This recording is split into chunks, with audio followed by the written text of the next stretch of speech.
everybody! We get a lot of questions about watering here at the nursery, and since it's a hot day like this, we hope we can give you some tips. So one of the biggest things that we worry about here is the potted material that we sell. It's in black pots, and we sell trees, shrubs, and various other perennials in those pots. The biggest thing with those ones is that you want to make sure that you're watering them at least once a day, and if it's a hot day like this, maybe even twice a day. And when you water them, you want to make sure that you water them completely so the water comes out the bottom to ensure that the root ball is soaking wet.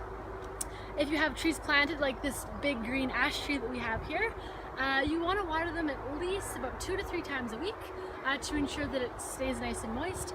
However, that is weather depending. So if it's really hot out like it has been this past week, you want to make sure that you maybe water 4 times a week, but if it's raining, you want to hold off a little bit. If you're in doubt on whether to water your tree or not, you want to dig a hole about 2 to 3 feet out from the base of your tree, and you want to stick your fingers in probably around about 4 inches deep so you can get a good kind of indication of how wet the soil is. So you want to dig your fingers in and kind of bring up a little sample of the soil in your fingers. So you want to kind of squish it around, feel it, and if it is like this is dry soil because it's not really sticking to my fingers. Now if it was really clumpy and it was sticking to my fingers, that would be an indication that the soil is wet. Or if it just feels wet or it looks quite dark in general, that's how you know that you don't have to water your tree for a little bit longer.